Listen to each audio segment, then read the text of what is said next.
Casper Beamish Wooden Railway, Episode 77, The Mystery Engine.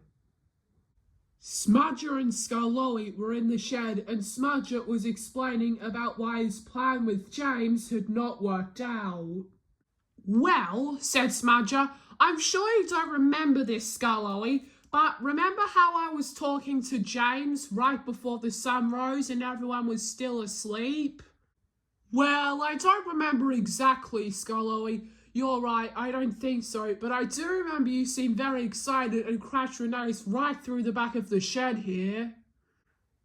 "Yes, I know," said Smudger, "but the thing is that later James told us that there was a new engine at Knapford Station and that he knew the real reason, so unfortunately he gave away the plans, and now the new controller knows about all of this." "Oh, that's not going to be good," said Scarloey. "Hey, who is this new engine anyway?" I don't know," said Smudger, "but James said he was at Knapford Station and that he wants to speak to us desperately." "Oh, okay," said Scarloey. "Let's go soon then." "Yes," said Smudger, "but before we go, can I quickly explain what the rest of my trick was that didn't work with James?" Sure," said Scarloey. "Go ahead." "Okay," said Smudger. "Well, you see, you know the story about Donald's duck many years ago, right?" "Yes, I certainly do," huffed Scarloey.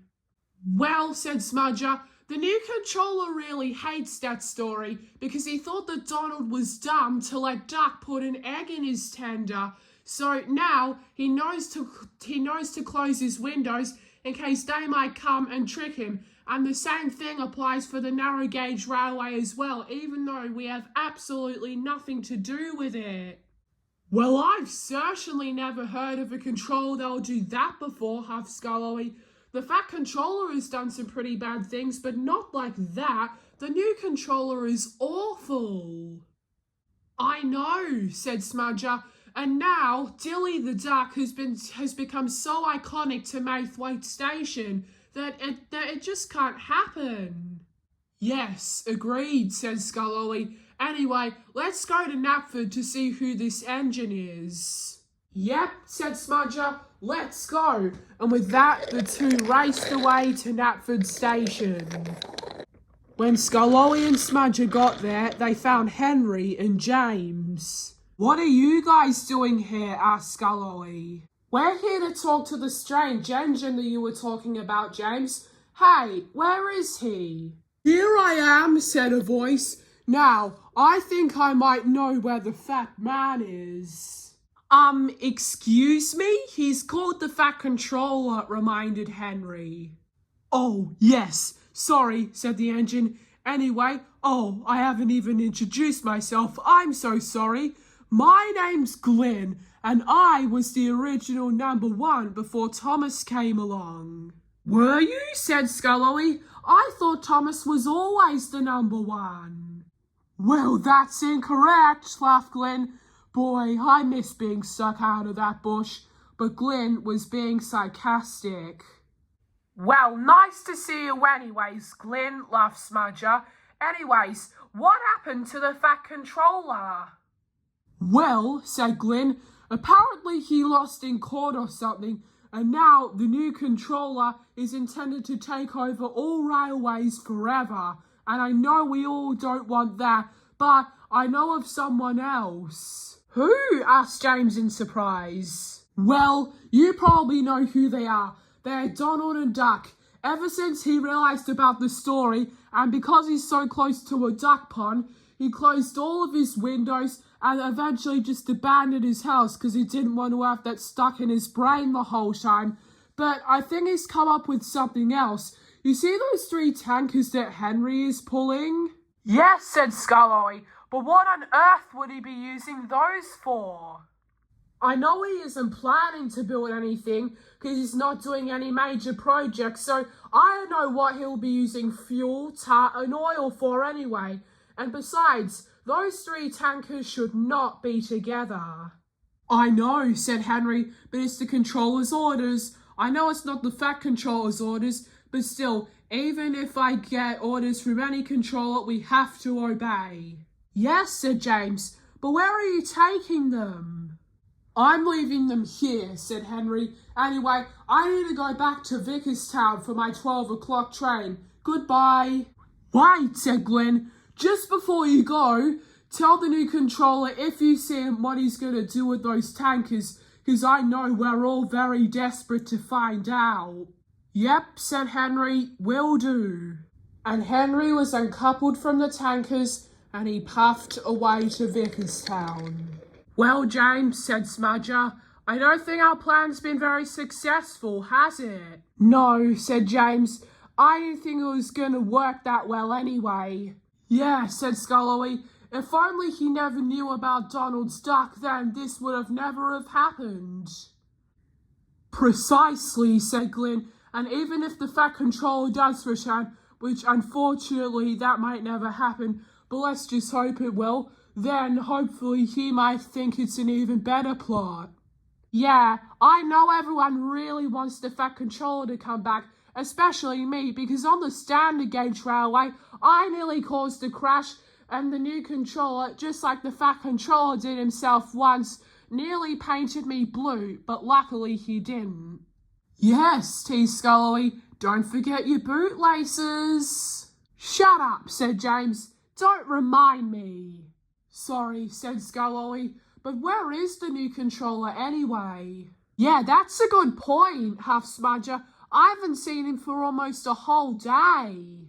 I don't know, said James, but I guess we'll find out soon. Anyway, I have to go and pull my train now. And James rolled away. All right, said Scullery. Smudger, I guess let's go too. Bye, Glynn. Bye, guys, said Glynn. And thanks for telling us the information about the Fat Controller as well, said Smudger. That was really helpful. Oh, that's fine, said Glynn. After all, I did go near his court, so I guess that's fitting in a sense. Well, see ya, said Scullery. And with that, the two puffed away as well. That night, all of the narrow gauge engines were talking about the day's earlier events. So, said Duke, what was the crash like? Oh, it was terrible, exclaimed Smudger. Peter Sam blacked out because he hit his head so hard, and now he's very damaged, and Ada, Jane and Mabel were battered up as well. Yeah, said Duncan. And Renee seemed pretty traumatised by what had happened the day before. Yeah, said Smudger. I was too excited that I was running around that I crashed Renee's through the back of the shed. I really didn't mean to. It was a total accident. I was just too excited, he said. Renee's, Peter, Sam, Ada, Jane and Mabel were still at the works. They were very damaged, so they were going to need extensive repairs. Don't worry, my friend, said Victor. We should have all of you back on your wheels in the next few days. I promise you. Well, thank you, Victor, said Renee. My funnel's really cracked. Peter, Sam, I wish I had a special funnel like yours. Yours is the best. Well, I'm sorry you're jealous, laughed Peter, Sam. It has made things a lot easier, I can tell you that. I know, said Reneus. Oh, yes, said Victor.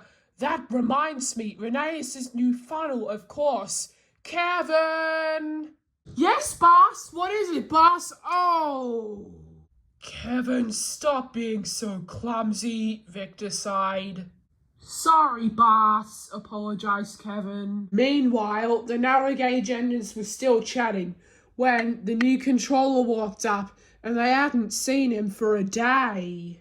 Sir, where have you been? Asked Mighty. Ah, good question, said the new controller. Well, remember those tankers that Henry bought in earlier today? Well, they're going to be part of my, project. All right, well, I'll see you guys tomorrow morning. And he quickly bolted away.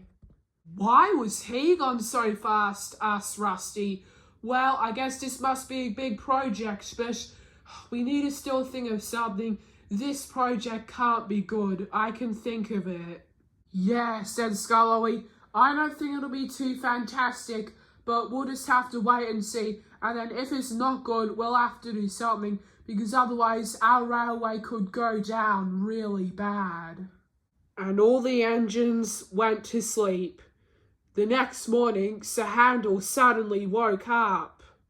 "Hey," said Sir Handel, "I can hear a lot of noise coming from the standard gauge railway.